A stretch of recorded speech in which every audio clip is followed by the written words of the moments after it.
نص حياتي نعست في الزنقه وما بقات عندي لا صحه لا والو. شاهدوا الله العذاب شاهدوا العقاب كما درتوا لي غادي يديروا لكم ولادكم.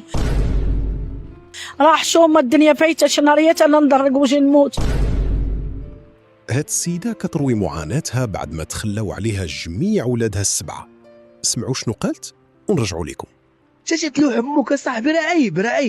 المهم شي عاودي ليها بشويه كيفاش هو تزوجتي وكيفاش ولدتي هاد الاولاد وكيفاش. تزوجت مع بغاهم وصبرت معاه وتمحنت وناض تزوج عليا خزن عليا وناض طلقني وانا قلت ليه نسمح في الواجبات باش نبقى نشوف ولادي وسمحت في الواجبات نيت باش بقيت نشوفهم كنعطيهم وندي لهم ونطلب من عند الناس باش نعطيهم باش تكبروا عيالات ورجاله.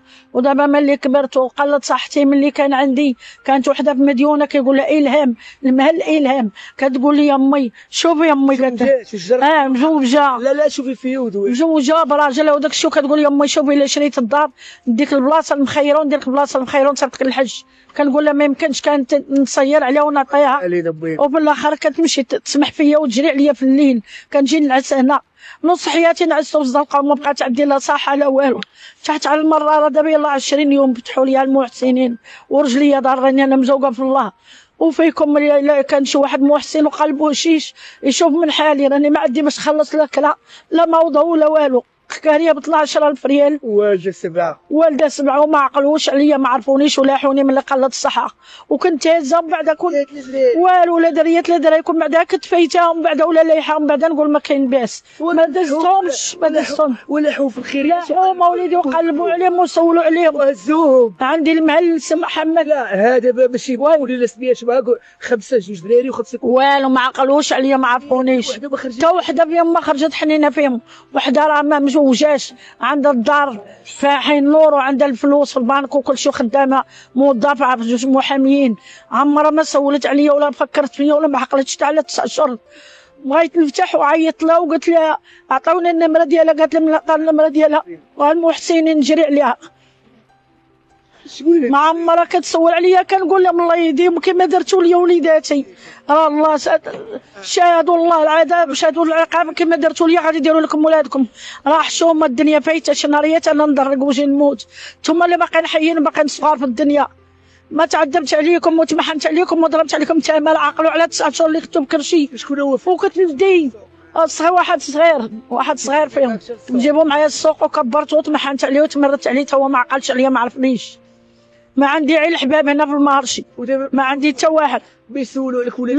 لا ما كيسولوا عليا لا ولادي لا ولادهم لا والو حتى شي واحد ما كيسول عليا والو تقول لا رجالت بناتي لا ولادي لا بناتي لا والو حتى واحد ما كيسول عليا سوى المحسنين هنا خوتي في سوق الجمله هما اللي عايشه معاهم الله يجازيهم بخير حنانين داروا لي عمليه وقفوا معايا هما اللي معاونيني هما اللي عايشه معاهم لخطاوني صحاب سوق الجمله نضيع حياتي مشات.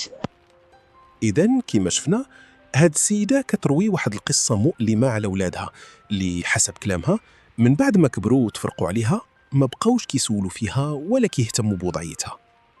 وهنا خصنا نوقفوا عن ظاهرة خطيرة وهي عقوق الوالدين والتخلي عليهم في مرحلة الضعف.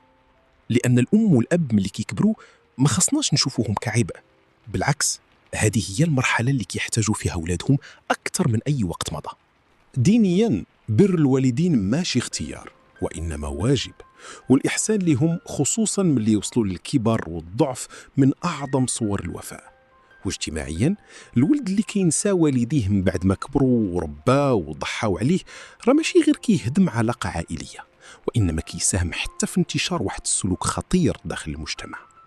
والأكثر مؤلماً في هذه القصة أن السيدة كتقول بأن الناس السوق هما اللي كيسولوا فيها وكيعاونوها بينما أولادها غايبين.